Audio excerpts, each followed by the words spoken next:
In the words of Bill O'Reilly, fuck it, we'll do it live and hope for the best. Okay. What does that mean to play us off? I don't know what that means. You better roll them dice. You never know if it could change your life. Take a chance, you're neither wrong or right. Your party is now approaching the village of Hommlet. Having ridden up from the lands of the wild coast, you are poorly mounted, badly equipped, and have no large sums of cash. In fact, all you have is what you wear and what you ride, plus a few coins that are hidden in purses and pockets. What you do possess in quantity, though, is daring and a desire to become wealthy and famous. Thus, your group comes to Hommlet to learn if this is indeed a place for adventurers to seek their fortunes. You all hope, of course, to gain riches and make names for yourselves. What the outcomes of this will be is uncertain, but your skill and daring, along with a good measure of luck, will be the main ingredients of what follows, be it for will or woe. Welcome to another episode of Dungeon Master of None. I'm Dungeon Master Matt, and we are joined today by special returning guest, Andy. Andy, welcome back to the show. Hey, thanks very much. That description you read sounds lame. Let's go to Barrier Peaks instead.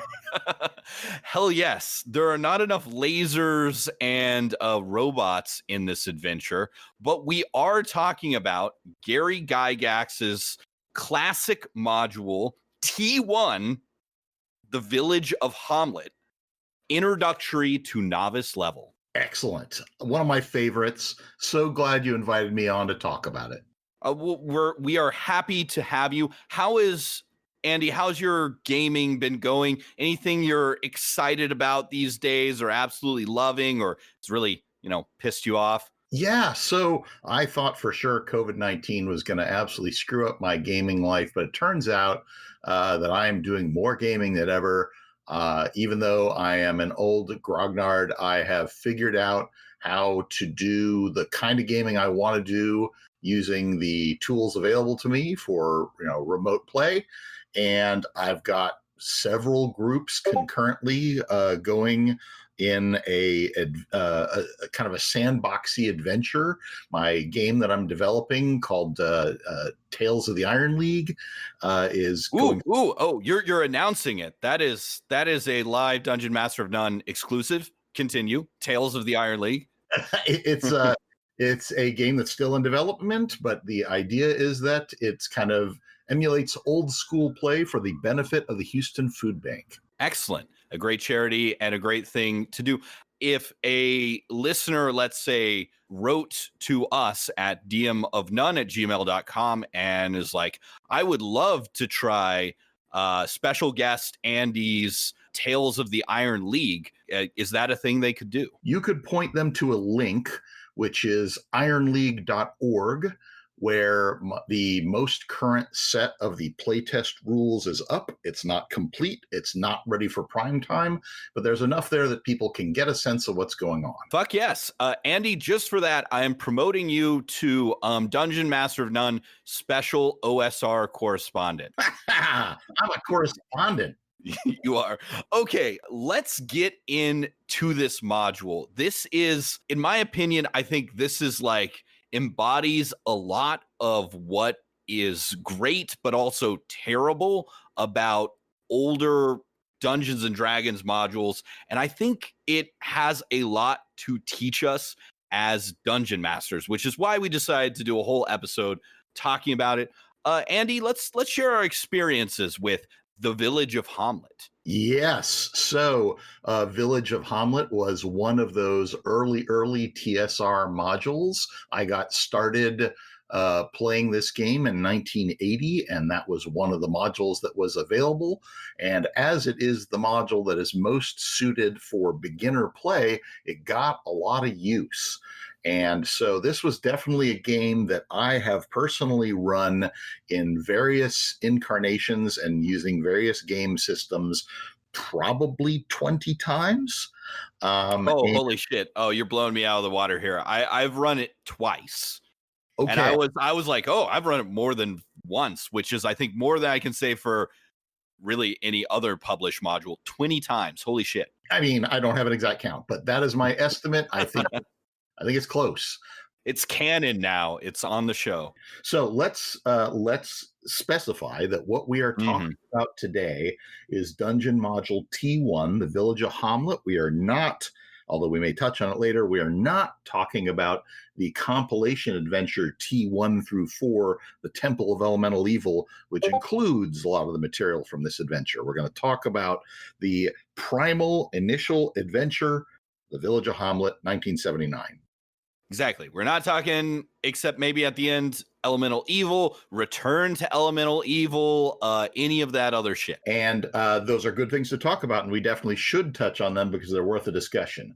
But I think that if you want to talk about encountering kind of one of these classics of grognardia in its most elemental form, you got to go back to the initial adventure and talk about that.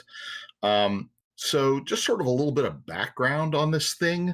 In the late 70s, Gary Gygax and TSR were churning hard on their Advanced Dungeons and Dragons product line. They were working like a well-oiled machine to churn out the G and the D series of adventures. Those all came out in 1978. But I think there was a general recognition that, hey, wait a second, we've kind of jumped in with high-level stuff as our first adventures out of the box. Really need to be working on something that people can have starting characters and run through. And so I think with that in the back of his mind, Gary was always like, okay, that's got to be my next project. And therefore, we have The Village of Hommlet, which came out in 1979 in its initial incarnation. It was reprinted in 81 with different cover and artwork, but the content of it remained essentially the same.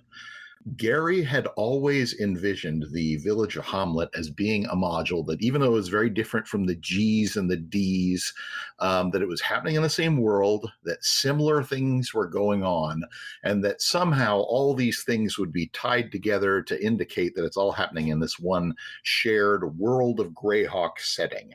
This was the, putting together a Greyhawk cinematic universe. Exactly. We're talking divers, we're talking Verbubonk. It's all connected. And in fact, we know this because sort of near the back of the adventure, he sort of hints that, too much spoilers is a bad thing, but he certainly hints at the idea that one of the big bads in the G and D series, the Demoness Lolth, is behind things in this adventure too.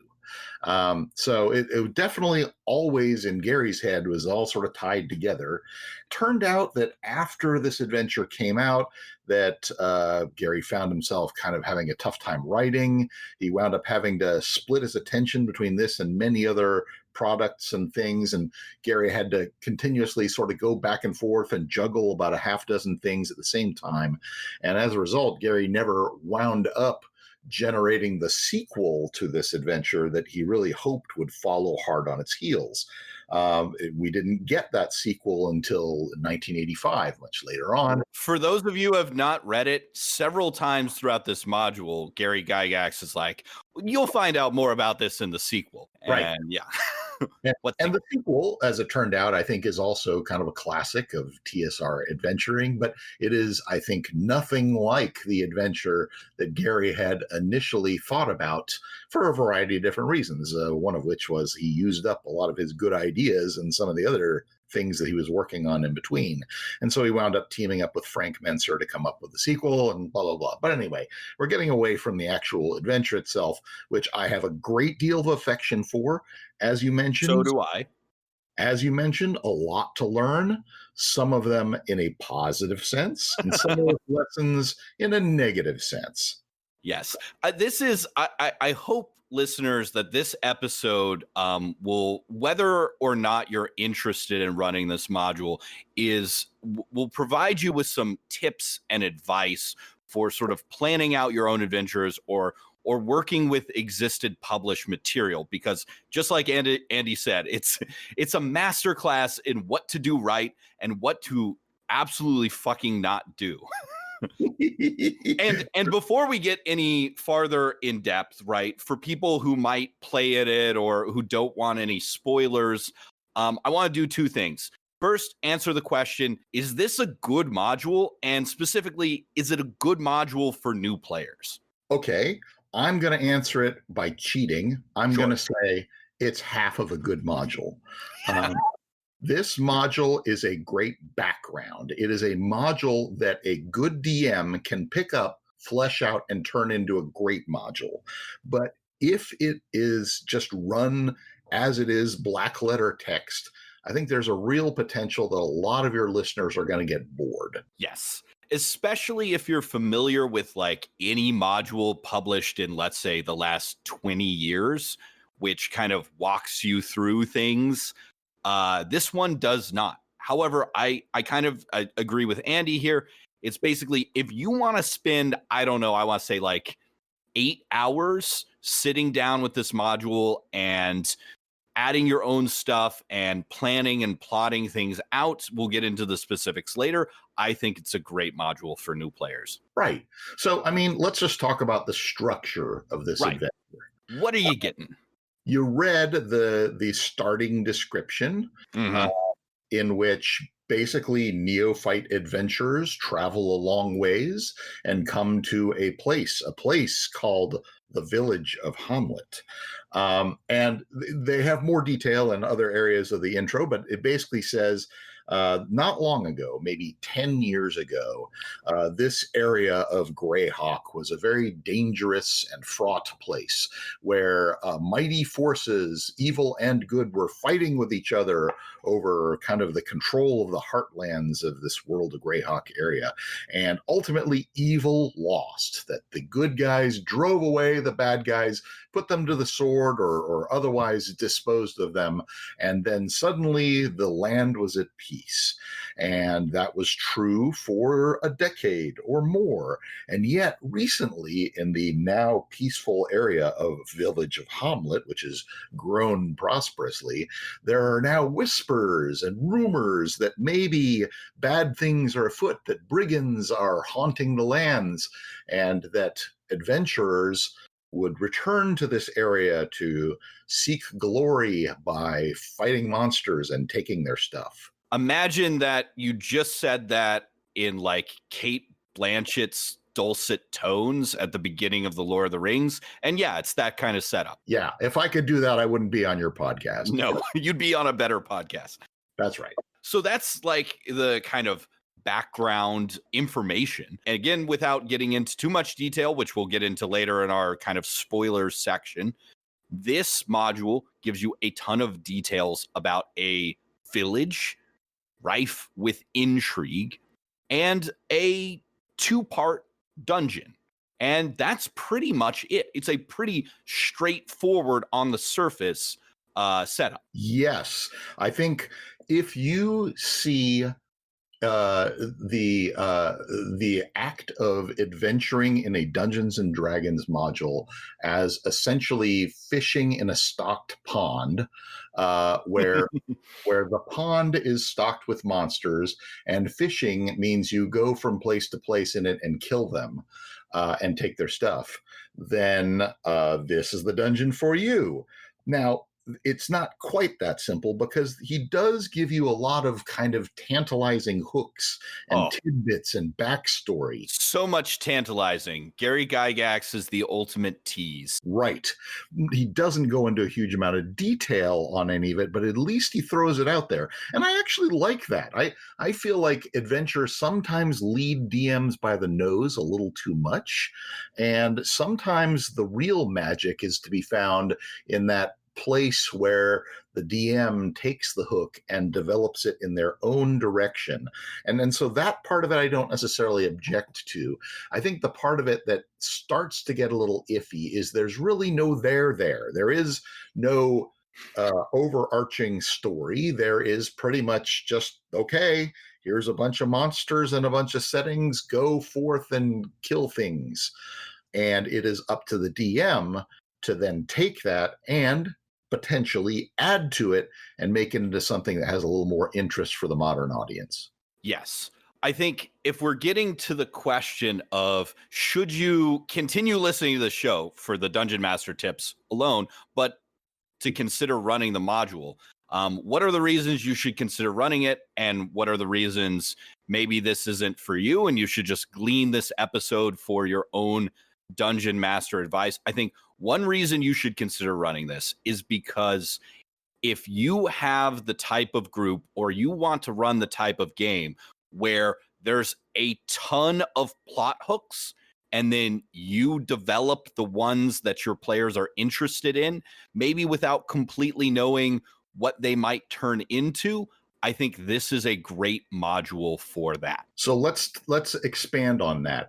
I think one of the things that Village of Hommlet does better than any other adventure since is that it has created the Platonic ideal of a starting town.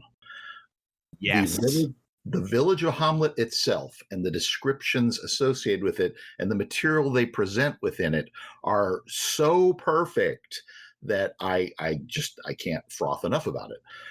But I will. If you want to learn how to make a town, or even just in more general, like a node for adventuring, reading this and hopefully listening to our assessment of it is I think exactly what you need to do as a dungeon master. It's great. So let me touch on that briefly with an incredibly huge detour into something unrelated. Hell yeah. I wish to make a metaphor involving comics. Okay. And specifically, I'm going to talk about the Bottle City of Candor. Your greatest failure, Superman. Where is he going with this, you ask? Well, in the 50s, Action Comics 242, plot develops. Superman's old foe, Brainiac, is up to his usual evil. He's been going around and shrinking cities. And it turns out that one of the cities that he shrank was Candor, the capital city of the planet Krypton, before the planet exploded. And so he's got it shrunk in this bottle, the Bottle City of Candor. So as it develops, Superman fights Brainiac, defeats him, rounds up all the cities. It turns out that Brainiac has I forget what it's called, like a unshrinking ray or something like that. And Superman uses the unshrinking ray on all the other cities, but saves Candor for last. And when he goes to unshrink it, he's out of juice. The ray isn't working anymore. So it's stuck in bottle form. So Superman takes it back with him to the Fortress of Solitude and says, well, maybe someday I'll restore them to their full size. What follows is a good decade or more of stories involving the Bottle City of Candor, and the fans eat it up. They love that a little bit of backstory is provided regarding Krypton and Kryptonian life, because up to that point, it had been extremely throwaway and abstracted, and they really hadn't touched on any specifics. But now Superman is actually going into the Bottle City of Candor and interacting with people, and people get to see, hey, this is what Krypton was like, and it's pretty amazing. But here's there's Russell Crowe's there. I remember. Yeah. Okay, but here's the amazing thing: so many artists, so many people worked on it, but there really wasn't a whole lot of consistency on it. They never drew the skyline of Candor the same way twice. And so this Bottle City had a few things that were consistent, but the rest of it was all artistic expansion and enhancing of the seeds that had been left behind. And the reason I gave you this metaphor is this is why Hommlet is so great. Hommlet gives you little tastes of very specific things. For instance, there's an inn in town. I don't think it's a big spoiler to say the inn is called the Inn of the Welcome Wench. And they go to the level of telling you what the menu is and how much things cost. They give you a lot of detail in the town of specific big important buildings like the local temple and the local defensive castle / tower, even though it's unlikely you'll actually go and adventure there. And they spell out a lot of detail on these things. And yet, a lot of other things they really don't spell out. They don't necessarily give you the names of people other than a few individuals here and there. There are so many unnamed NPCs, which we will get into, but yes. Right. So they leave a whole lot of information as kind of a blank sheet of paper for the DMs to come and fill out on their own. And I think that's great. They have, like the Bottle City of Candor, left it such that each time you can reinvent it. And, you know, when people are playing in games like this, they aren't expecting a super accurate travel log. No one cares about that. If the details of the town are a little bit different every time you come and go, maybe that's okay, especially if that leads you to a place of creativity and a place where everyone can kind of interact around the city. And so I love the fact that Hommlet combines the really specific stuff with the really vague stuff in such a great, seamless, organic way to create a setting for people to start off their first few sessions of this game by just kind of getting a feel for the land and talking to people and learning new things about the area in a way that isn't just absolutely nailed down for you. So I think that's one of the great things about this adventure, that this adventure does better than any other adventure, is that wholesome mix between the very specific and the very vague. It's almost like this is an adventure where every dungeon master can come in and leave their mark on it, play it in a completely different way than the one before. It's almost kind of like a rite of passage. Not that we need those in Dungeons and Dragons, but if you want it, it's there. Right. And it's And like that artist coming in to draw Candor in their own way. This is a module that you can play and run in your way. Just try it. We're encouraging you to try it. And that's super helpful because if, as we talked about earlier, if you aren't going to play this just as a game where you are shooting fish in a barrel, if you are instead, as a dungeon master, going to incorporate your own story and weave it into the background of the setting, those holes in the information they give you plenty of creative room and agency for you to fill in those gaps.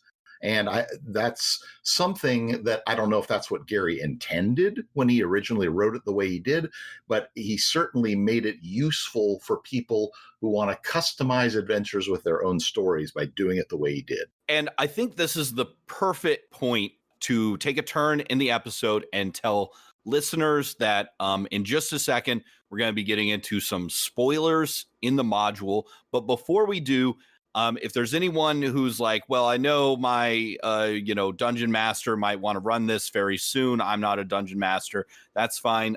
Is there any sort of things that we can talk about before we get into specifics? That's like, there are certain types of dungeon masters where this module is probably not for you. Yeah, I think this module is probably not for DMs who want to run a game that doesn't really involve a whole lot of the classical exploring ruins and fighting monsters, because that's not the only type of game, of course. And there are many types of games that involve more kind of cooperative problem solving and helping people come to consensus. And there's all sorts of other adventures that those kinds of adventures don't necessarily work very well with this kind of setting. This setting is pretty much about going to a place and fighting stuff there.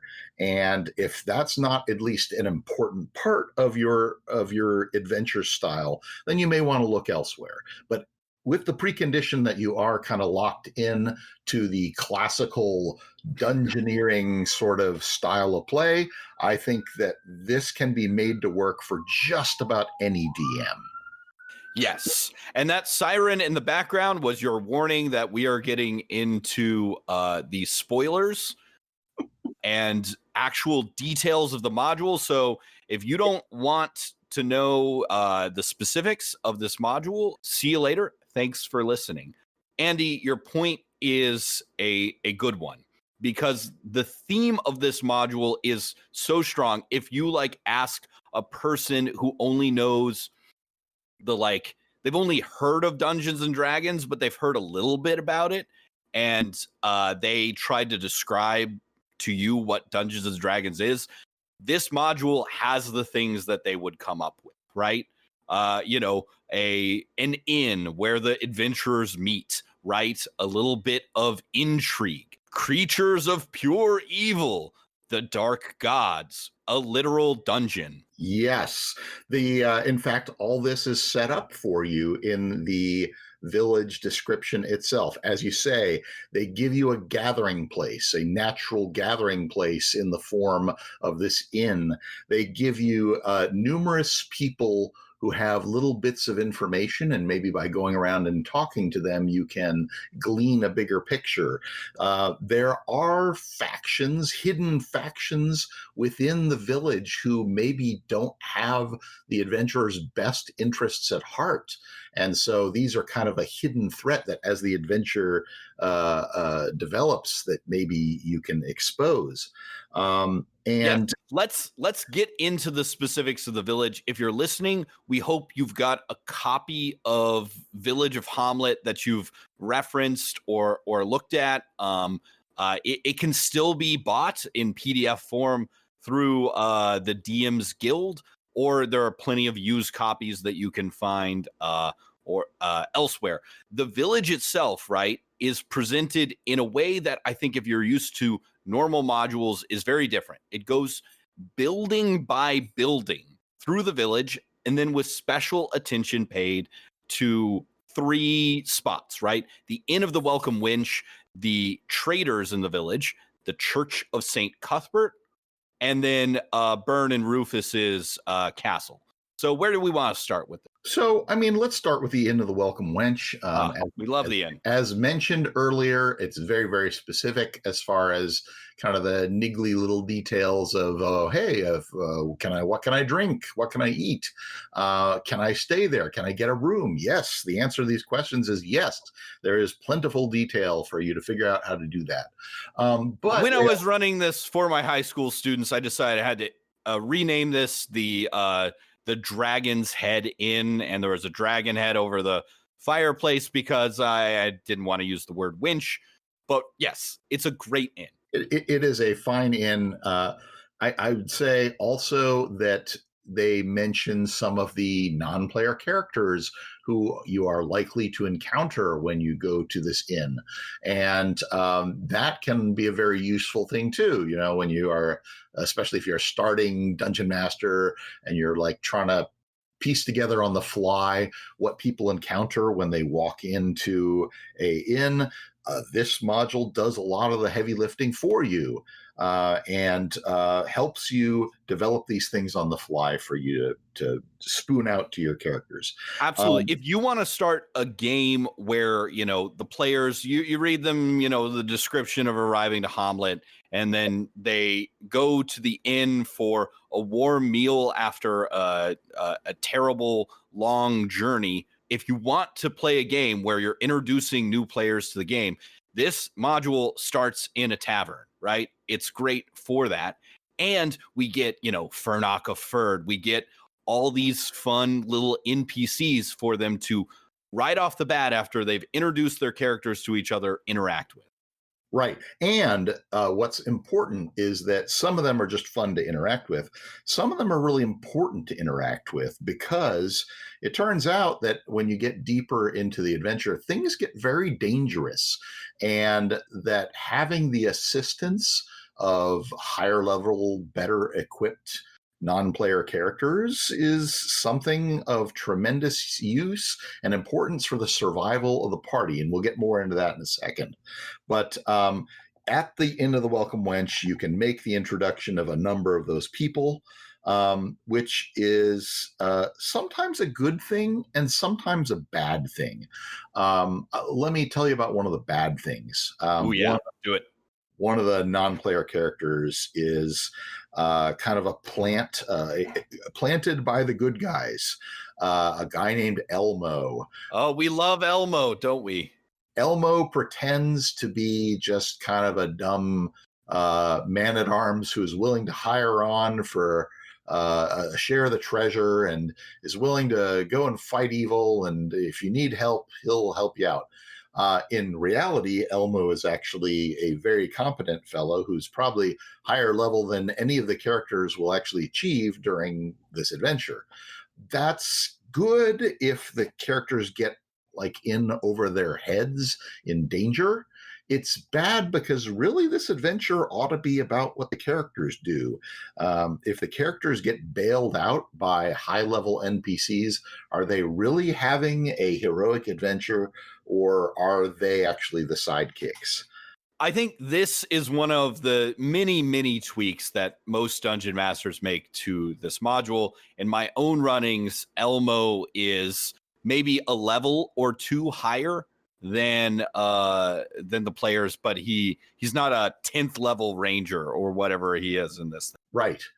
And then going beyond the inn, there are other places where you can get assistance. For instance, you mentioned the Temple of St. Cuthbert.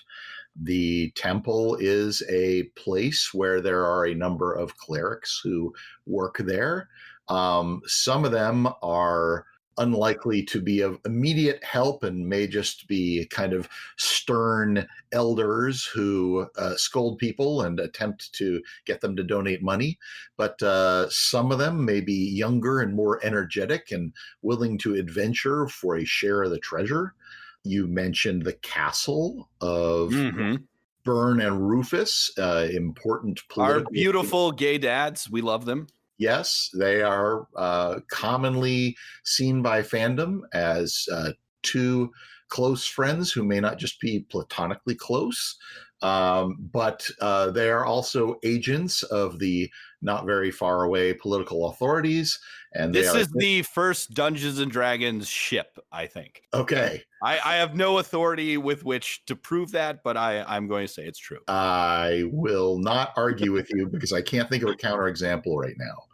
But the Byrne and Rufus, the occupants of the tower, are not expected to adventure with people. They're too important, but they may be helpful in other ways. They may be willing to supply information. They may be able to supply resources. Just depends on whether you get on the good side with them.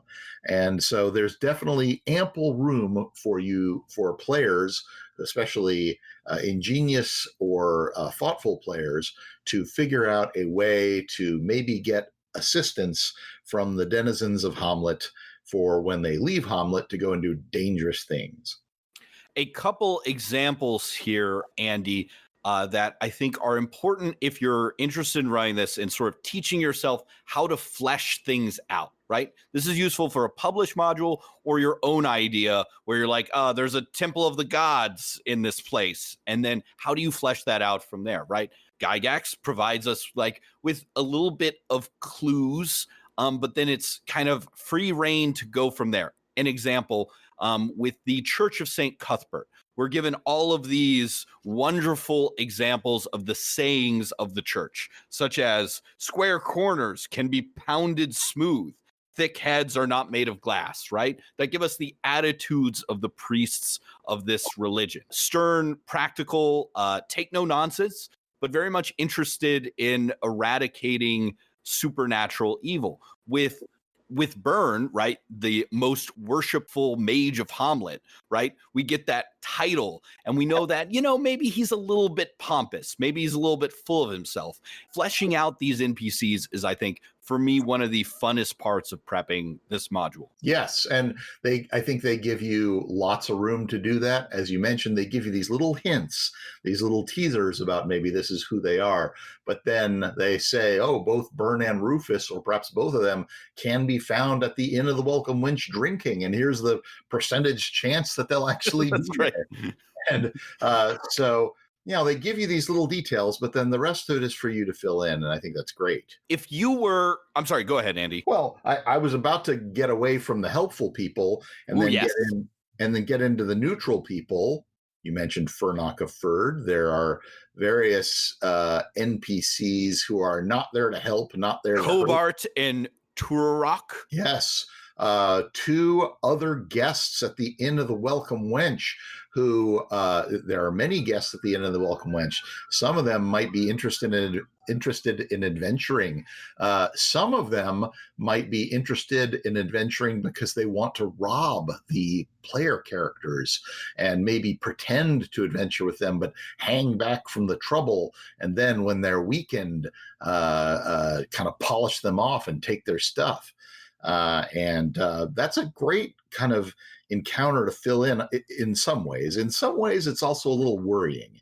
If this is intended for brand new players, I can easily see them being taken in by a scheme like that and possibly turned off Dungeons and Dragons forever. Oh, great. The NPCs just kicked our asses.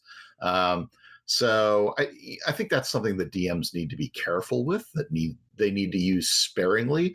I'm not at all opposed to having sneaky bad guys lurking about, and certainly lack of trust is a great lesson for beginning players to learn. But I think that needs to be used sparingly. Yes. Absolutely. For every, Furnock that wants to stab them in their back and take their stuff, or maybe that's more of Turok and Cobart. And people we haven't mentioned yet are traders. Was it Dahl and Gregnar, who are in fact secret agents of evil, right? The players need to encounter, Turgeon, who gives them, holy water for free because he, respects what they're trying to do and is willing to take a player and train them as a paladin, which is something that happened in one of my games. Yeah, no, I believe that Grimag is the name of Grimag. Thank you. Yes, one of the traders. I can't remember. The names that we are given are just very Gygaxian. Yes, absolutely. But the traders are secret spies for sort of enemy evil organizations that were put down 10 years ago, but are starting to rise again in the countryside. And their organization is touched on more in the sequel to Village of Hommlet. But here they're just kind of presented as guys who pose as helpful traders. And maybe if the party starts to do bad things for their conspiracy, then maybe they will take direct or indirect action to try and stop them.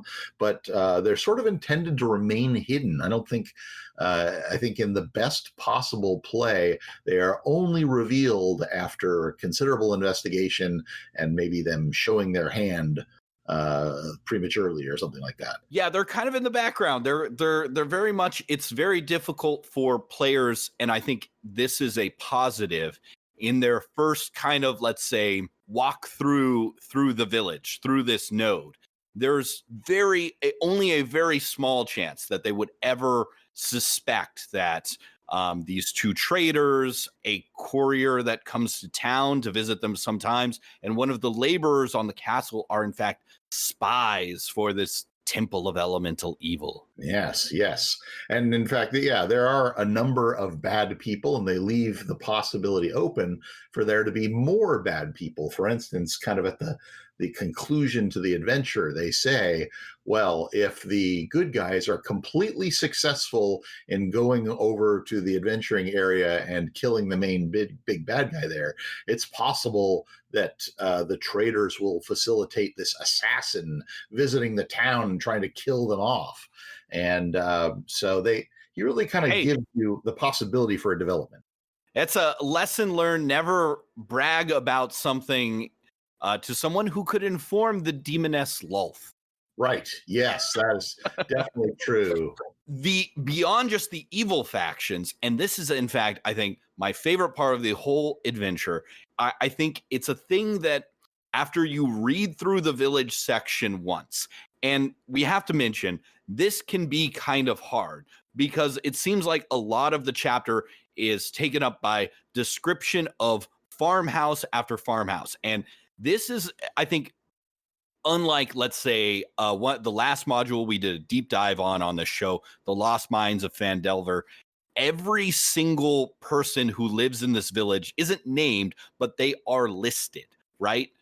every farmer, the leather worker, the village elders, they're all listed out. And so reading through the village can be a little bit boring, and the module never sort of comes out and says this, but almost everyone, with just a few exceptions in the village, is either a follower of this new religion, the Church of St. Cuthbert, or part of the old faith, Druidism, which is led by the local druid, Jeru Ashstaff. Right.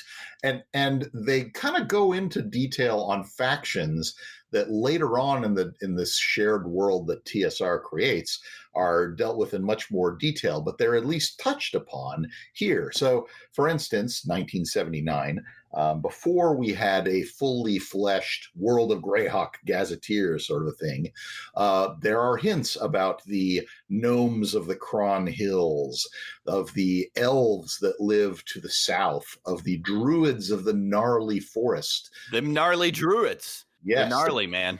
That live off to the east, and then the energetic Viscounty of Verbabonk that's off to the north and west. So there's all these details for this larger world that Gygax just sort of hints at, but then he does pretty neatly tie it all together when he develops the larger World of Greyhawk product. Yes.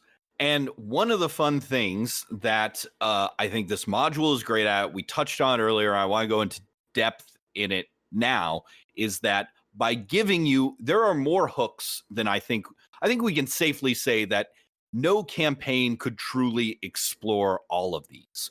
But if your players latch on, oh, I'm really interested in this new faith that is spreading, St. Cuthbert, and we all want to work for the canoness Yade when she comes back because she seems like a badass. Or we're really interested in this conflict that's going on right here in our village between the new faith and the old faith, or the spies that the gnomes are sending over here, right? This is, I think, a perfect module to follow what your players are interested in. Yes. For instance, in the town, there's sort of a throwaway NPC, I guess you'd call him. I think his name is Black Jay. He's kind of this shepherd who has sort of a sad story, and that he lost his wife and kids in the battle, 10 years ago or whatever. And he's he can be a source of information of, well, what happened here really so long ago, and that. So lots of hooks and lots of ways to get involved, but all the hooks, most of the hooks all point you in the same direction, that a few miles outside of town to the east, that there's the remains of this old fortified structure called the Moat House. And this Moat House used to be a strong point of the forces of evil during that recent conflict, but it's largely ruined now, and it's been abandoned for a long time. But various hints and rumors and such are going to be, maybe it's not so abandoned after all. Maybe there's some activity in that area, and there's talk of bandits and brigands on the road that are robbing people, and gosh, they seem to all be coming from that same area. Maybe they're involved somehow. Maybe they're using the Moat House. And so, one way or another, people who knows about town and talk to different people are going to be nudged in the direction of this Moat House, which winds up being the focal point of the adventuring part of the adventure. Yes. If you haven't picked it up from looking at it the first time through, right? There's no, unlike modern modules, there's no table of rumors and hooks, but through all of these characters fleshed out to one degree or another, there is something that could eventually point the characters in the direction, oh, hey, you want to get wealthy? You want to be an adventurer? Here's where you should start. Right. And so here is where I need to touch on something, by the way. You mentioned earlier, one of the ways you can get hold of this adventure is you can buy used copies. So the copy that I own is from the 79 initial printing.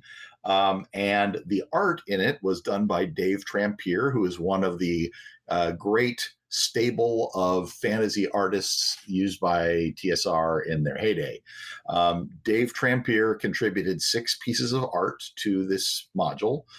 3 of them are just kind of scenes about town in Hommlet. That's great. One of them is a very generic, just kind of scene of rats, which is important because you'll learn the rats in the adventure. One of them is a terrific piece. It's sort of a perspective piece of this moat house, what you see when you approach it.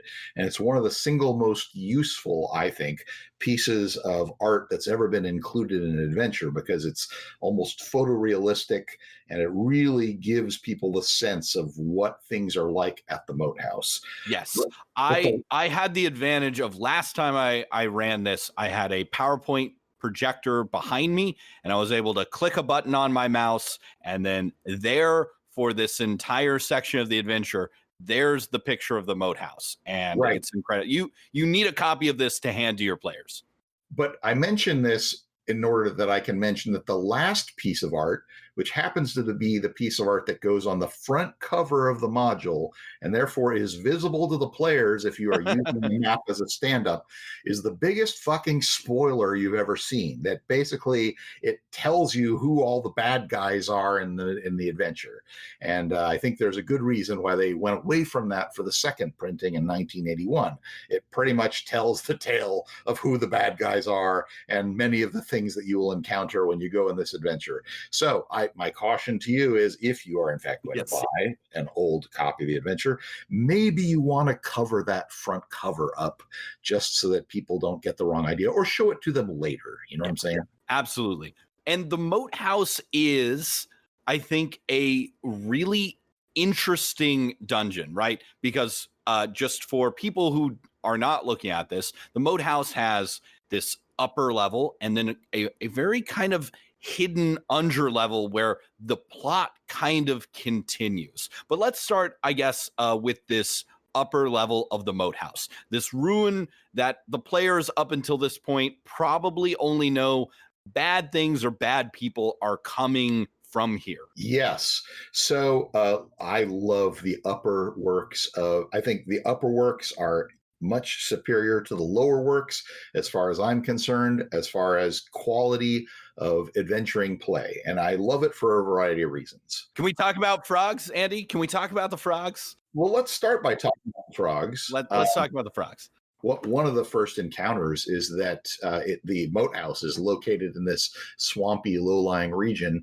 And the first numbered encounter is an encounter with giant frogs. And I have to say, maybe 30% of the times I have run this, particularly with small parties, that first encounter has been incredibly deadly. Absolutely. Let's see, 100% of the times I have run this, because I've only run it twice, either a player or a beloved horse has died. Beloved horse. That's great. Yes. Well, Chompers, no. So certainly it is an incredibly dangerous encounter, and it's not the only one of those dangerous encounters. You will find that in this upper works, there is a wide variety of encounters, ranging from the relatively manageable for a first level party to a, wow, we had better plan ahead before we tackle this kind of an encounter. But that's good. That's not a bad thing. And no, it's not. This is an introductory adventure. It is specifically intended, it says right there on the front cover, that this is introductory to novice levels. It's intended for starting not just characters, but also potentially players. And one of the most important things about an introductory adventure is that it should be a good schoolhouse for learning important D&D things. For instance, don't split the party unless you can't help it. Scout out things and gather information. Look for secret doors. Be stealthy when you can. These are all things that are great lessons to learn and are applicable and greatly increase your survivability in just about any adventure you go on. And we've gotten a couple letters, Andy, of dungeon masters saying, like, my players don't really know how to like, plan ahead or do the scouting type things or look for things. And this is a section of an adventure that will, through violence, teach your players how to do those things. Right. I have a question for you, Andy. Of the many times you've run it, how many times have the players, I think this is a great lesson for dungeon masters too, not gone in through the apparent entrance? There's a rotting drawbridge, but of course there's also a secret passage of a collapsed wall. That's how the bandits are getting in and out and kind of avoiding the most obvious monsters, which is, again, an important lesson for dungeon masters. Like, if you have something like bandits or something in a thing, how are they avoiding the monsters? And so I'm curious about that.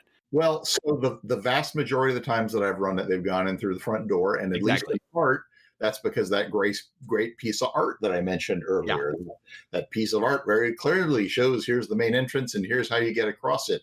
And people say, oh, there's like this ruined drawbridge, and that's interesting. I'm going to explore that. The few times when people have gone a different way has generally been older, more seasoned players. Once I ran it for people online who I didn't know, and I said, I really don't care if you know the adventure. Our goal is to have fun with this and play your characters, even if you know the setting. And so those were, of course, people who knew the setting and the adventure intimately. And sure, they amazingly thought up the scheme of we're going to go in the back. But they did it in a clever way, and that made me happy. A digression that I think illustrates this point. In one of my run-throughs, the player characters got very interested in the fact that commerce was being disrupted and people were getting robbed, above the fact that, people are being like, well, there's this ruin here. And they're like, no, we need to handle this. And they track the bandits down. They set up, I was very proud of them. They were very new players, set up a clever ambush for the bandits, fight some of them, and track one of them back to the general area of the moat house. Of course, then I showed them the picture, and they're like, oh, well, even though we don't see any tracks, we're going to go over the drawbridge. They discovered the bandits' lair, which is in the rear of this moat house. And then they discovered the bandits' secret passage.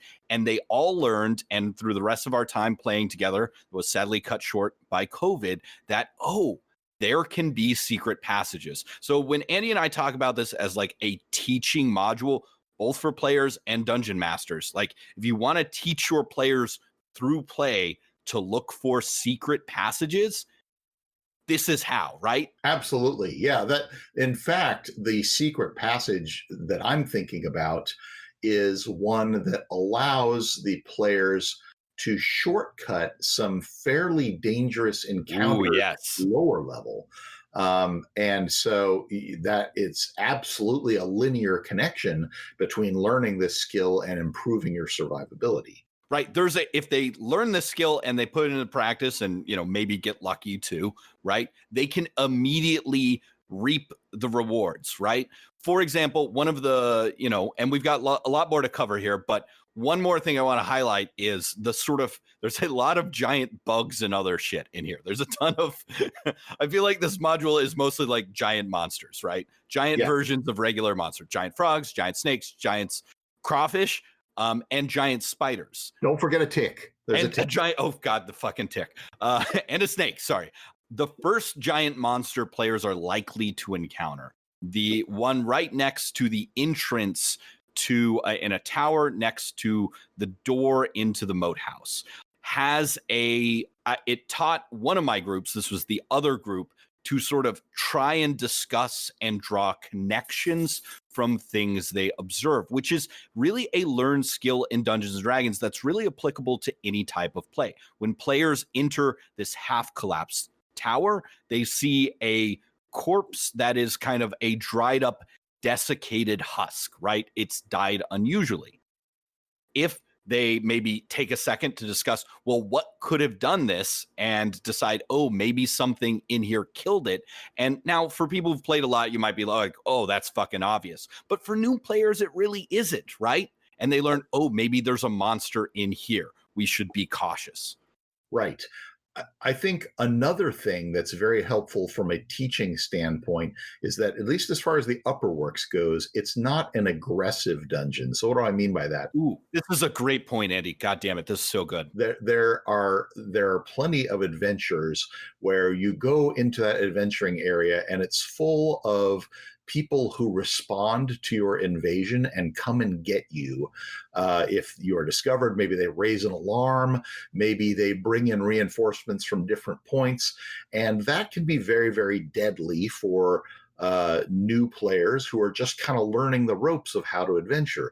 But the upper works, as you say, are mostly kind of these scattered giant monsters, and the players can kind of take it one encounter at a time. And even if they have problems in that encounter and someone gets hurt or, God help you, killed, then you can patch them up, you can go back, you can rest, you can come back later on and explore other parts. And the entire environment isn't working against you. That's very important for a teaching type thing, because it's more forgiving of you learning these lessons on the fly. And I think that's very different when you go down into the lower works. And we'll talk about that in a second. And I think the other thing, and I actually, without looking it up, can't remember if this is in my own version or in the actual module, right, is this is a great opportunity to learn how to leave clues in a dungeon that help further the plot. Something like, a letter or a payment or a special thing that the only intelligent creatures in the top part of the dungeon are these bandits, right? And you can leave a clue that maybe these bandits are receiving some kind of support from someone else, whether that's the crooked merchants in town or someone deeper in the dungeon. Yeah, absolutely. And, there is that stuff that you mostly have to incorporate as a DM. That's mostly not something that's written into the adventure. There's only limited clues that are actually seeded throughout there, but it's a relatively easy drop-in thing for a DM to say, oh, and by the way, the brigands had this letter or something like that, or they have a brooch. A brooch is a good one. A particular design on it that you can ask questions about, maybe learn something about, right? Here is why this is not just a teaching module for players, but for dungeon masters. If you're thinking about running this module, and Andy, feel free to disagree with me. Here's my advice for you: is take a blank sheet of paper, and in like little circles, like you're making a flow chart with no connections, lay out some of the important groups and people, or the ones you find most interesting. The brigands, the evil traders, the Church of St. Cuthbert, etc., and draw yourself some lines between those things and fill them in with something as simple as opposes this other group or receives funding or is in communication with, and it will help you plot out, turn this node into something that encourages players to continue exploring. Yeah, that's a great idea for really any kind of environment, whether it's something like a town or something like a dungeon or other adventuring environment. In fact, bubble diagramming like that can be very useful for laying out the actual dungeon as well, where before you draw any kind of a map, you can create these logical bubbles that say, okay, I want this bubble to represent the ruined temple, and then adjacent to that I want there to be the quarters of the high priest, but also adjacent to it I want to be the cells where the sacrifices are kept. And then so you can kind of bubble diagram out a dungeon long before you actually draw any specific maps, so that you can establish those logical connections, which are the most important part for creating a whole that works. Okay, Andy, let's go down a level, by which time your players, whatever edition you're using, should probably have gone up at least one level and into the ruins, or the dungeon below the ruins of the moat house. Here's where one of my biggest criticisms comes in. Yeah, this fucking sucks. I know what you're going to say. The difference in danger level between the upper works and the lower works is extreme. the amount of experience points available, at least for first edition AD&D, I don't know to what extent it would be true for a 5e conversion, but the amount of experience points available in the upper works is not enough for a typical sized party to gain a level. Oh, okay. Well, I was wrong there. In 5th edition, it should be. 5th Yeah. edition has very low experience thresholds for the first 2 levels. Great. And that's wonderful news. But I can tell you that, I don't know for a fact because you are more of a 5e guy than I am. But the difference in challenges between the first level and the second level are extreme, to the point where when I'm talking to people who are wanting to run this in its initial form using first edition AD&D or some other OSR product, I always recommend to them that they do one of 2 things. They either do the upper works and then find some other adventure to go on before they hit the lower works, or I tell them to start with some other introductory module so that they actually get some experience points, something like Saltmarsh, and then proceed on such that maybe the upper works are a little bit easier for them, but then they're able to hit the ground running in the lower works. That gap is a big downer for me and has resulted in the death of a lot of characters when I've run it, because they're like, oh, well, I guess things are going to maybe get a little more dangerous when we go downstairs. And then 15 minutes later, it's like, total party kill. Yep. There's about 4 of those, maybe 6 in the lower works, and players are greeted with something that can basically green slime, right, which can immediately kill any character, right? As they go down, green slime falls, you're turned into a green slime. Right. And then, kind of the thing that is going to be generally something that kills you across the entire lower level is that there are numerous situations where there are intelligent foes who have, or intelligently arranged foes who have specific instructions and strategies for how they attack the party that can be murderous. Oh my God, yes. The ghouls, the bugbears, the gnolls, the actual cultists, Lubosh, they're all very deadly.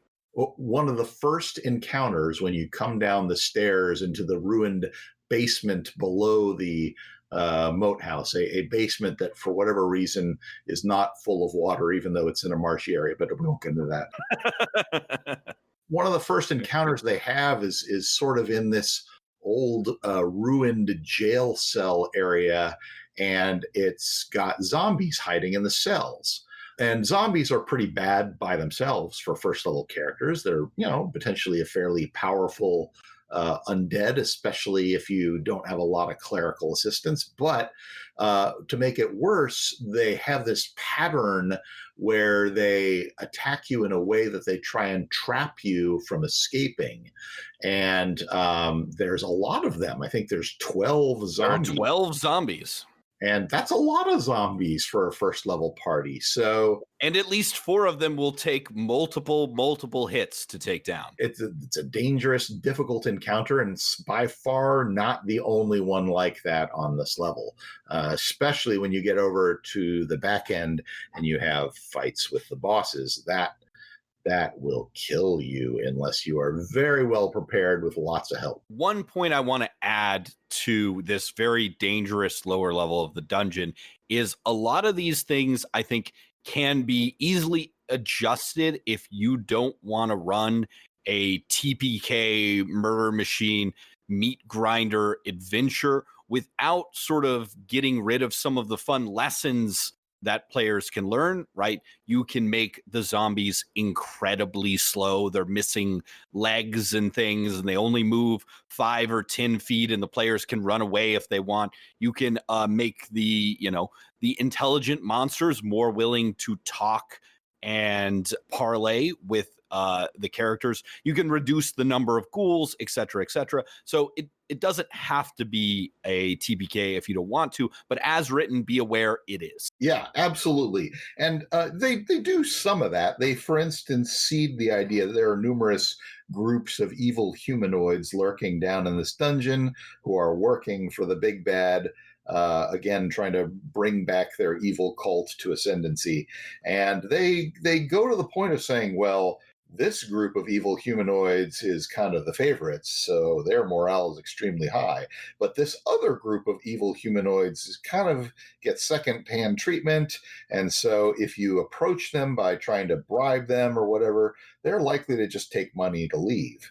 And that's a cool thing. I'm glad that Gygax was sort of thinking in that direction. Another good lesson learned, that you don't necessarily have to fight everything to the death, that it is possible to talk with monsters and every once in a while reason with them, or at least come up with some answer other than now we shall fight and take each other's stuff. My favorite example of this in this lower level of encouraging and really giving your players opportunities that they may or may not take to do this kind of stuff is finding the storeroom full of the cultists' uniforms, cloaks with the flaming yellow eye. Now, as written, the module often punishes them for trying to disguise themselves as cultists, but this was in one of my run-throughs, players were like, oh my gosh, we could disguise ourselves as the bad people. Right, absolutely. And, there's really nothing in the adventure that says that that's to be punished. I think. Well, I was thinking of Lubash. If they don't make the sign that they'll have no way of knowing how to make, he will attack them anyway. I'm like, come on, fuck that. He's a dumb ogre. Yeah. Right. That does kind of set them up for failure. But at the same time, hey, he's a dumb ogre. Maybe there is some way to sort of trick him into, oh, well, you don't know that the password's changed, dumb ogre, sort of a deal. Right. So, yeah. And then there are the big bad and his bodyguards, who, as written, are pretty much like, nope, they will never fall for anything that you try, so you must fight them. And that sucks. But even there, too, there may be ways that intelligent people can work their way around. For instance, you mentioned in the upper works that there's a front door and there's a back door. Well, there's actually a third way in. There's a secret escape tunnel out of the basement. And one imagines that really thorough and really careful adventurers might very well find that exit and make use of it as a dungeon entrance. And, that's sort of advanced play sort of stuff. But, I can imagine that being something that good players could exploit and, again, improve their survivability. In one of my playthroughs, and this is, again, just a fun way that this module can turn out, many different ways, players, through many tries and perseverance, killed all of these evil cultists who want nothing but chaos and destruction. In another one of my playthroughs, the players were very interested in Lareth because he's so damn hot. He is beautiful. And and they wanted to parlay with him, and instead of destroying them, they were willing to, let him go in return. And he wanted something in return, which of course was planting an evil curse on our party's ranger and showing him visions of the dark god, which came up later in this particular campaign. But the big bad has some fun nuance, and I think is a great example of how to put nuance in your just, mustache twirling evil guy. Oh, yes. Lareth is explicitly described as Lareth the Beautiful, and probably counts as TSR's second ship. Yes. My players ship themselves so hard with Lareth.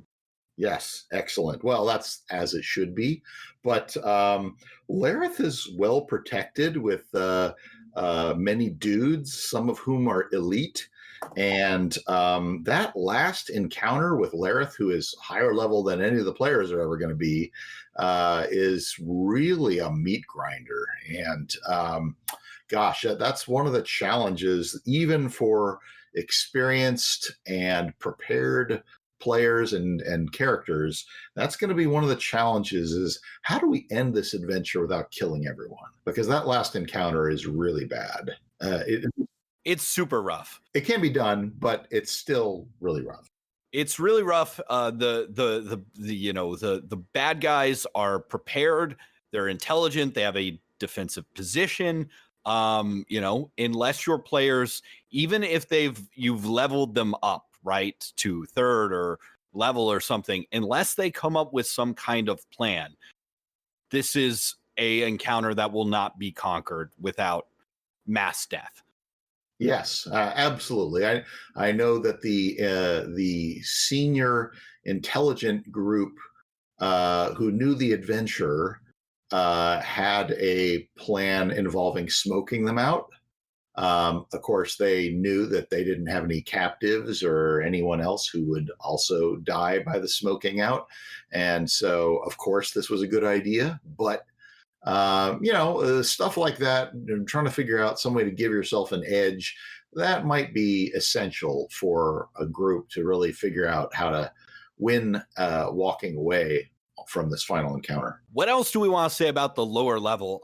It is very weird looking at it on a map. Yeah. Which is par for the course for Gygax drawn labyrinths. He's a big has a great fondness of making weird shapes and even putting his own initials in the dungeon map just for fun.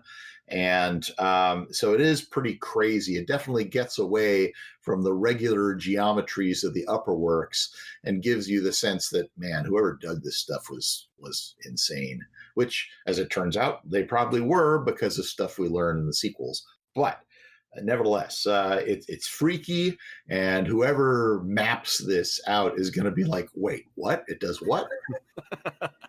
Yeah, it's absolutely insane. There are some doors that have never made sense to me. But at the end of the day, there's a great villain down here, and there's a giant crawfish. What more could you want? There is a giant crawfish, also spoiled on the front cover. Yes, that's right.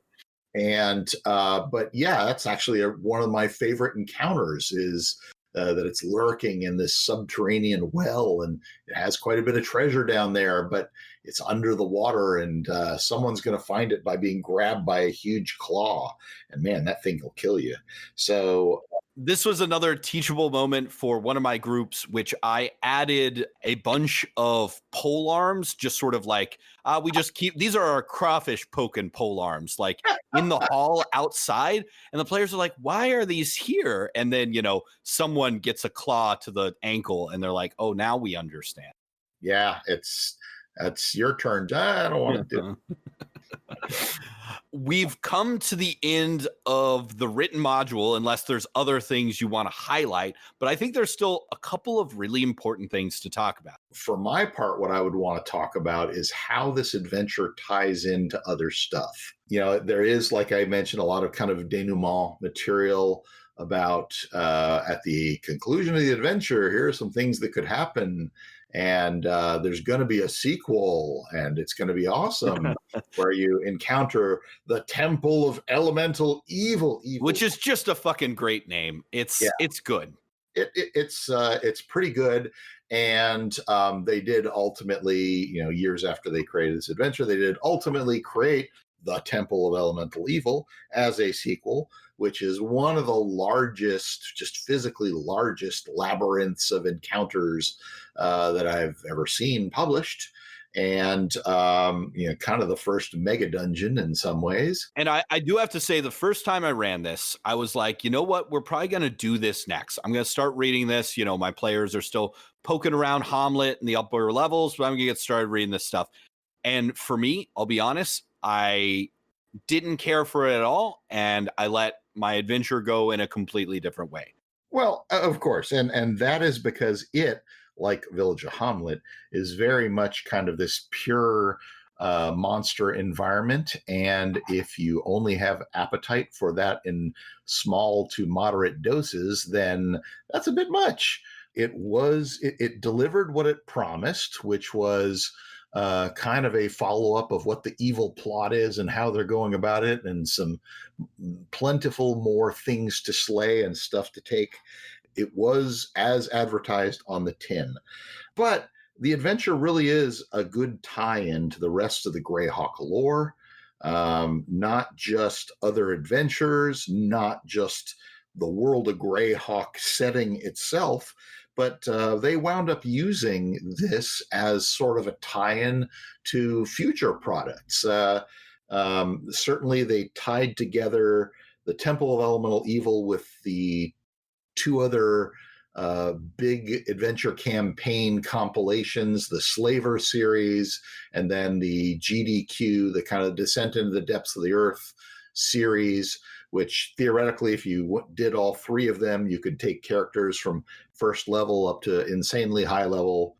So they tied them all together with sort of this uniform mythology and world building around it.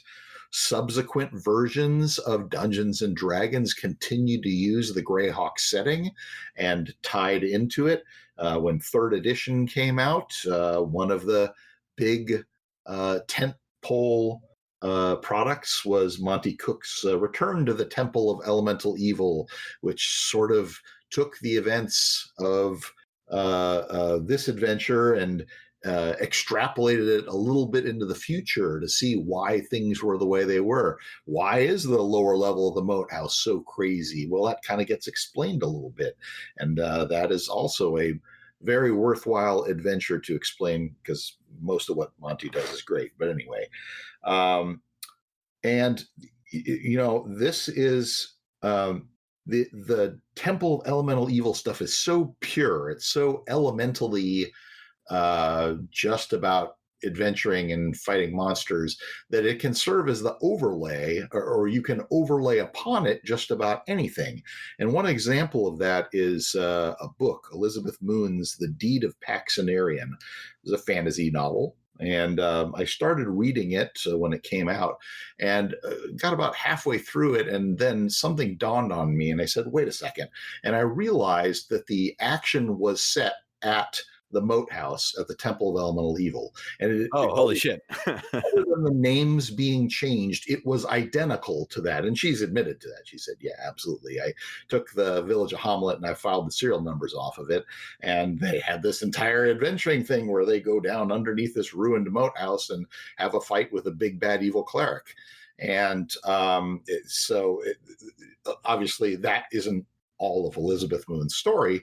There's a lot more to it than that, but you can take all kinds of narratives and overlay it on top of very simple, basic adventuring modules like this and turn it into just about anything you want.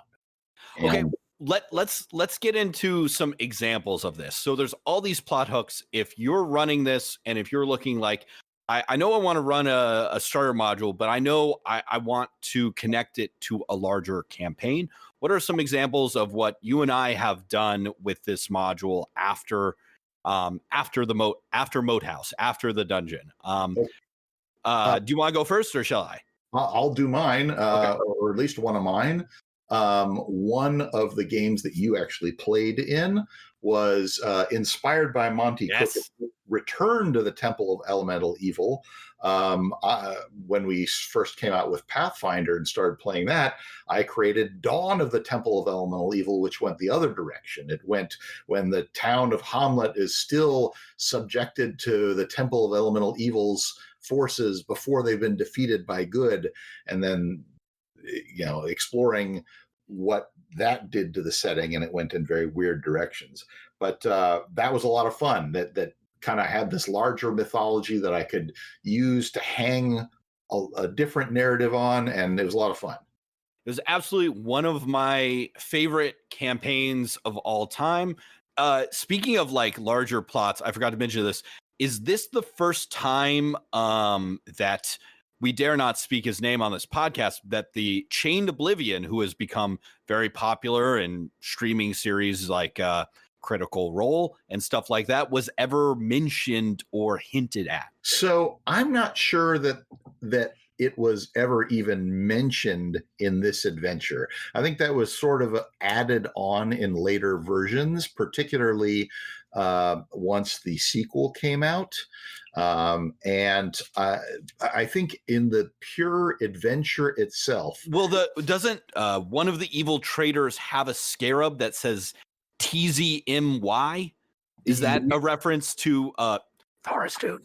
No, it was actually a reference to a very specific tool that they use in the sequel to get into the innermost sanctum, basically.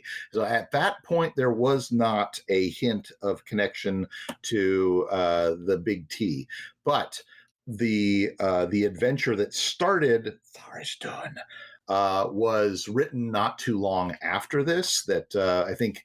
S4 Sojkanth, followed by the I forget what the Tharizdun Hidden Shrine adventure was, are all sort of related, and both happened in the early 80s when Gygax wrote those things.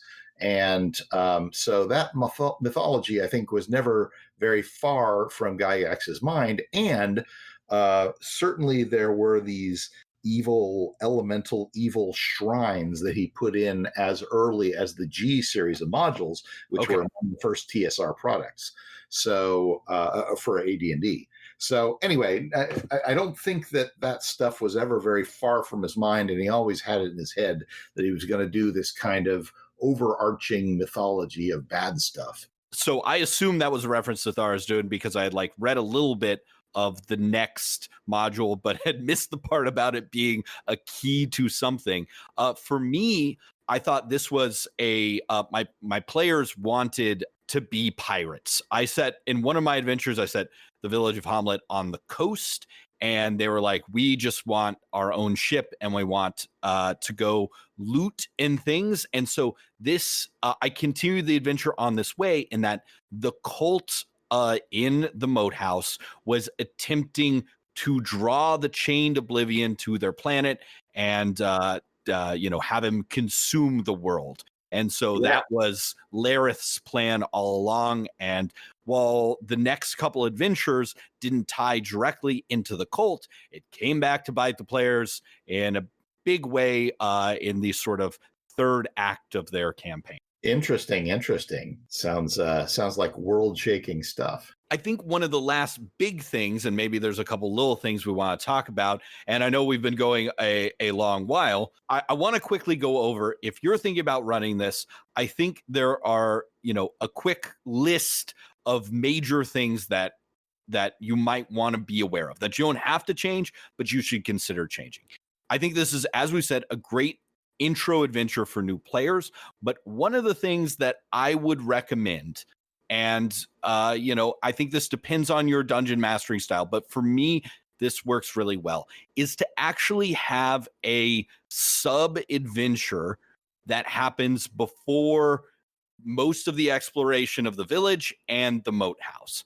And I think if you want to do the least amount of effort as possible, Matt Colville's example of your, baby's first Dungeons and Dragons adventure can fit in the Village of Hommlet very, very well. If you are looking for your first 5 sessions of play, I would argue that you can't do better than, going to Matt Colville's series, running the game, looking up the very first adventure, having it take place in the Village of Hommlet.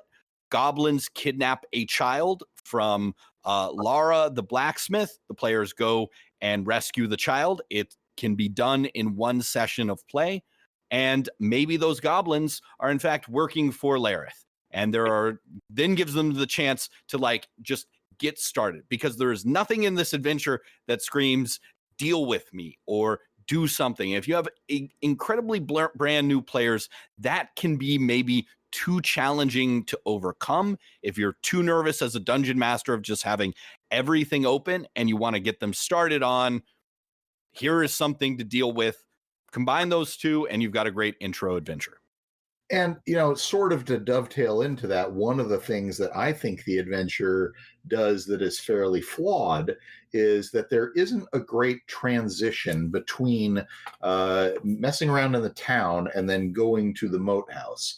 So Obviously the moat house is some distance outside of town. At some point, they fool around in town, decide they're going to go there, and then they just go there. There really isn't any information on what else might be outside of town. There's certainly a lot of room left for there to be other adventuring locations, old ruins left behind from that last conflict, or lairs of monsters. There isn't even a random encounter table for what you come across when you wander the woods. There is random encounter tables for what's in the upper and lower works, but then there really isn't one for, hey, I'm wandering through the woods, I'm searching for the moat house, what do I encounter? So I think there's lots of room for a creative DM to prepare either some mobile encounters with creatures or monsters or something else that you come across out in the woods, or even some sort of lesser encounter area, such as your goblin lair, where people could go and adventure and say, there are things going on in this wilderness other than just the moat house. Right. That hook of, or yes, it could be completely unrelated. Just something for brand new players to get them started. That's not, you're in a village. Well, what do you do? Right. That might not be the most appealing hook for people who have no idea what Dungeons and Dragons is. The other thing I think Dungeon Masters, this is a must, right? You need a table of random names. You need lots and lots of names, right? One of our rules is everyone people meet needs to have a name. Only a couple people have names. Get that random name table ready. Yes, don't be like me and name every water elemental you come across Fluby. That just irritates the players. You could name every fire elemental our beloved Bernie Sanders. Yes, that was quite inventive of you, Matt. Thank you. Let's see. Another couple points. This is a sausage fest. You want to probably gender swap a couple NPCs here. Yeah, no, I would say that one of the things that Dungeons and Dragons and the early TSR era was worst at was being inclusive, and I think that is more than just gender. I think that feel free to add a modern and I think more appropriate sensibility to not just what happens in the village, but what happens down in the dungeon as well. And it would be great for us to have some more interest in both villains and allies that don't necessarily comply with cisgendered type divisions. Excellent point. Yes. I think last but not least, this module has been around for a long time. There are a lot of online resources that you do a little poking around that can be very helpful, that are not just this podcast. For example, some people have, and I'll see if I can find the link, mapped out the NPCs and their relationship with each other. That can be very helpful if you're running them. It was for me. I think it can be helpful. I think having, like you say, your list of names potentially attached to some of the places in town is a great idea. Maybe having names for some of the bad guys in the dungeon, because it's entirely possible with things like sleep spell that some of these will be captured and questioned. And I think being a little bit prepared for those situations goes a long way, as far as, in any game that you run, you always want to create the illusion to your players that you have a completely fully formed game world in your head that you're just waiting to truck out every last detail of. It's not true. You don't actually have that most of the time, unless you're much more prepared than I am. But you want to at least give them the illusion and let them pretend to believe in the illusion that you have this fully fleshed out world. And anything you can do to preserve that is going to be helpful for them to enjoy your game. I think I want to end on this final question, Andy, which is, how the fuck does every peasant in this town have the life savings of like a duke's ransom buried in their shitter? Every NPC has like 500 gold in gems or something like that. In fact, One of my favorite things. there is a fun question mark way to play this adventure, which is that instead of playing heroes, you play ravening monsters who invade Hommlet and destroy it. And yeah, there's a lot of treasure there if you know how to find it. And so yeah, if you're a evil ogre smashing these huts apart, it could be quite fun for a certain sick type of individual. I And think for me, the answer is a mystery that you can answer as a dungeon master. That basically this town is, basically has a conspiracy that crosses faction lines. That they all discovered a part of the treasure during the battle, and they all agreed not to tell anyone. Uh, in the forces of good that came and saved their city. ooh, yes, very Three Kings. I like it. Yes. Matt's quick tips for converting this to 5th edition. So this is a 1st edition module, and many I know of our listeners have exclusively played 5th edition, which is completely fine. What you will find in one of the major differences beyond the way in which the module is written is, the stats and magic items don't work. However, I'm going to argue that there's a couple quick things that you can do to kind of make this fit with the current edition of the game. One is there are plenty of monsters in this that have stat blocks that are already translated to 5th edition.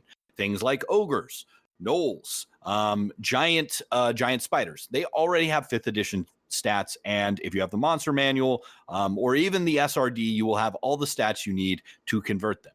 However, there are a lot of encounters in this game that have a lot of monsters that, if you convert them to 5th edition, will make your players have an even worse time than they would in the already slightly deadly original edition.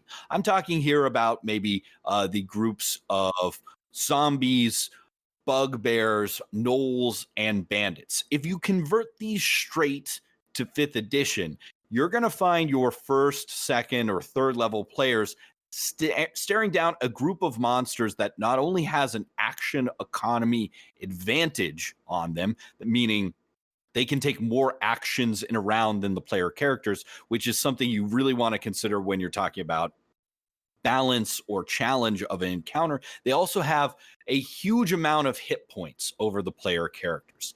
5th edition in general, when converting things from 1st edition to another edition, has a lot more hit points for its NPCs and for its monsters. So, for example, a typical bandit in this has like 4 or 6 hit points. A bandit in 5th edition, if you take the average hit points, has like 11, right? And that's true for pretty much all of the monsters.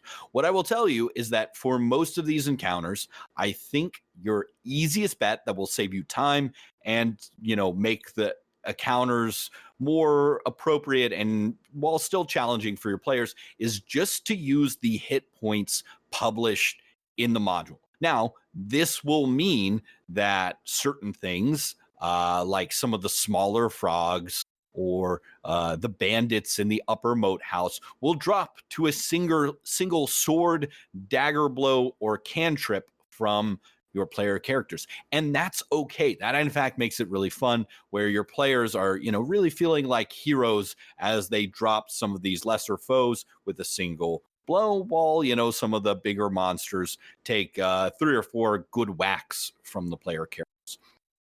The other thing that you might want to consider stat-wise, mechanics-wise, when translating this from 1st edition to 5th edition is that the amount of loot, both in bullion and currency and in magic items, is considerably more than what is considered standard by the 5th edition Dungeon Master's Guide guidelines or most 5th edition published modules. There are 2 approaches you can take with this. One, which is a perfectly acceptable approach, is say, fuck it, give the players fun things.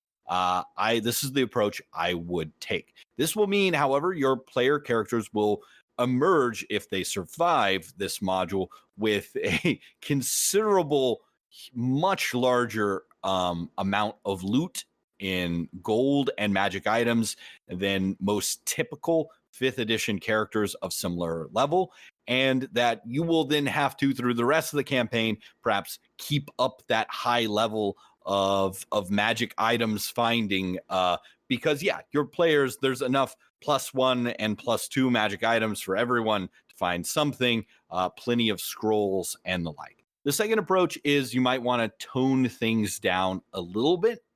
And this can easily be done by kind of eliminating the most common offenders, which are the +1 and +2 items. Again, I generally say fuck it and let the players have it.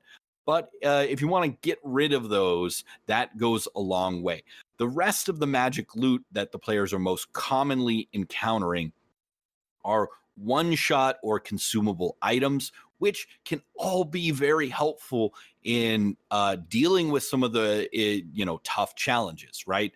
Some of the potion of undead control, and you're like, oh shit, there's no stats for that. Let the player turn undead as an evil cleric of 5th or 10th level or something like that. Can be really useful for solving encounters that might be very deadly. Others, like the Scroll of Stinking Cloud hidden under the crayfish, can be basically a godsend to players struggling to deal with the holdout of the cultists. As Andy said, they have to be, one way to deal with them is to smoke them out. Well, a Stinking Cloud will do that on steroids. So the last thing is, yes, some conversions need to be made. The good news is that there are stats for a lot of these things. The bad news is that because there are so many of them, for the larger encounters, you want to think about reducing the hit points of the monsters or reducing their numbers. For the magic items, you might want to consider reducing the number of magic items. For example, Fernakaford, and I think another character in this dungeon there are 2 rings of invisibility here, right? These are magic items that change the way a player can play the game if he or she or they get one of those magic items. So just something to consider if you're converting to 5th edition. Hey, if people are actually interested in a 5th edition conversion, please let me know. It's something I've half attempted that I have like in my own notes for my own playthrough. I played through this twice in 5th edition, but it's a considerable amount of time. But if people are interested in getting a full 5th edition conversion to this module, let me know. And if people ask for it, I will probably do it. Okay, Andy, we have talked more than enough about T1, the Village of Hommlet. Any final closing thoughts? Thank you so much for coming on the show. Just that I love this adventure. I think people would gain a lot by picking it up and reading it, even if you don't run it in its current form.